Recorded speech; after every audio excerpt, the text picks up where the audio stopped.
Hey everyone, I thought I'd do a quick video tonight going through my process of how I trim down 223 brass into 300 blackout brass. Nothing magical. I mean, there's probably a million videos of people doing this out there, but I thought I'd show you what I do and some of the things that I do along the way to get my edges all trimmed up and whatnot. So anyway, I thought I'd just show you what I'm doing. So safety first. I'll use safety glasses and hearing protection for this.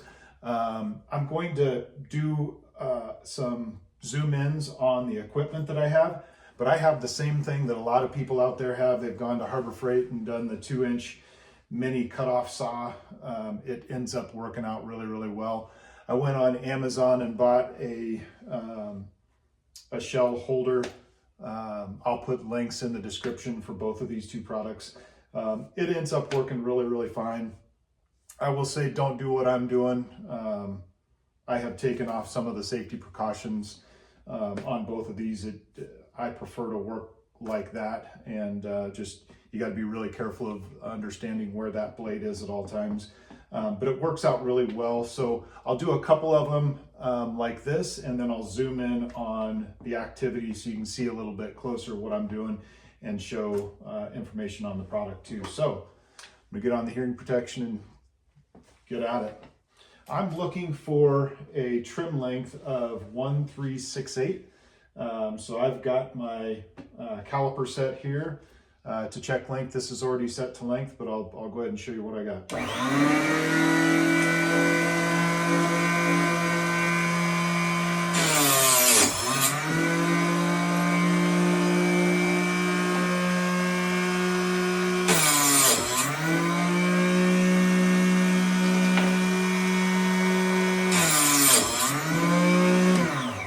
Pretty simple system. What I really like about this one is the ability to take the next case and push all of the rest of them through, and you're ready to rock and roll and get cutting. So let's check these and make sure that I'm still good. So 1.368 is what I'm looking for as a final trim on 300 blackout. So for this, even though it's going to stretch a little bit when I resize it, I still like to get around 1.37 or so and trim a little extra off. Right now this one's at 1.373, so I'm okay with that. We'll keep going with those. The trimming is, setting of the trimming is really, really touchy on this. The in and out move that you do is really, really touchy. So I'm okay with that. I can trim a little extra, not a big deal. So I'm going to move the camera over and see if I can get you to see what this looks like.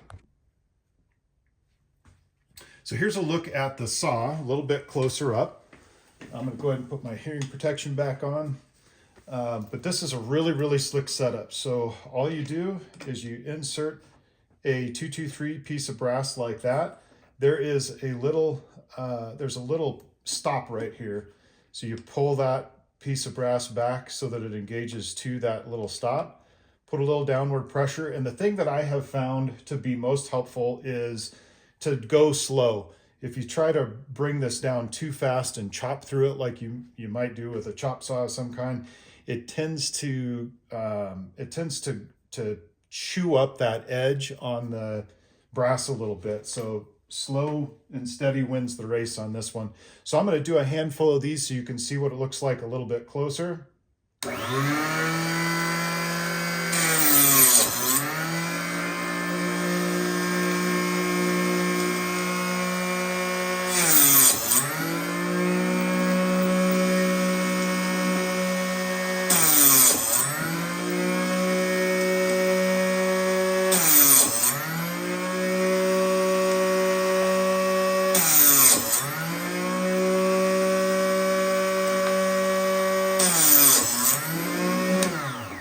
Now, one thing that I'll note is when I really do this in high production, I end up bringing the saw, I'll end up bringing the saw over kind of to the edge, more like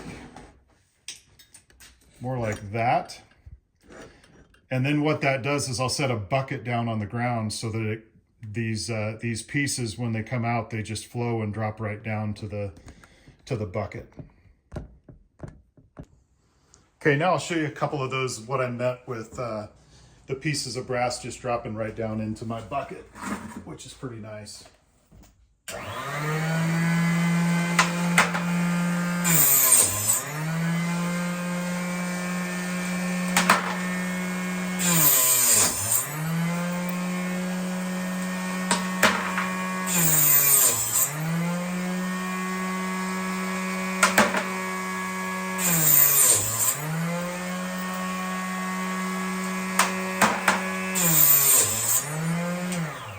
Makes things really nice, makes things really fast, and the cleanup is a breeze because even your trimmings are dropping down into that bucket, which makes it really easy to separate those out and then get those into the scrap bucket or scrap bin. So the next step that I do is probably a little different than some. I was really getting concerned, you know, there's a lot of really sharp edges on these on this brass after it's been cut, and I could, you know, take a deburr and chamfer.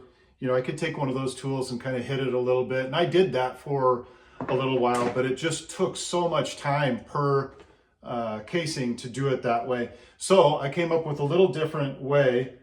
Excuse my ghetto-ness here. I bought this back when I was, I don't even know, probably 17, 18. I used to work for a auctioneer in the middle of nowhere, Nebraska, sometimes on the weekends, and found this on an auction. Nobody was buying it. I got it for, I don't know, $3 or $5 or something like that. And it needs a little gentle love to get it going.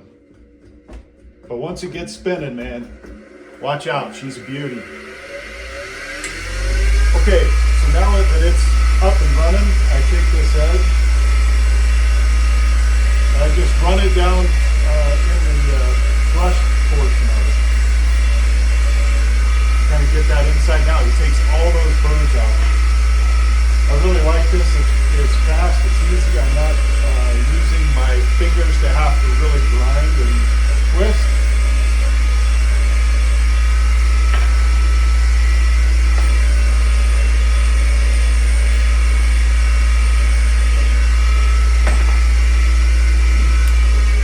Do a couple there, but hopefully you can see this. I'm not sure if you'll be able to see that. I probably need to have some light on this, but it really takes that rough section off of the edge here, makes it really nice, and then I don't worry about it scratching, marring, doing anything into that die with those rough edges.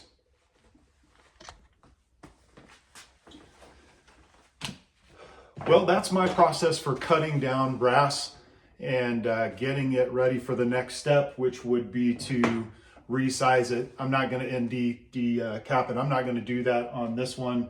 I just really wanted to show you how I trim my brass down and get it ready for that next product or process, I guess, rather. So I hope you've enjoyed this. I hope you learned something. I thought this was kind of a neat little trick that ended up working out really well, and I thought maybe somebody out there could use that, or might have something similar that they've really struggled with trying to figure out how to get those edges really clean and nice and not sharp. This thing really does the ticket. So hope everybody's doing well. Appreciate you watching, and let me know if you've got any comments. I'll check them out, and maybe we can talk about it a little bit further. Anyway, hope you have a great one. See ya.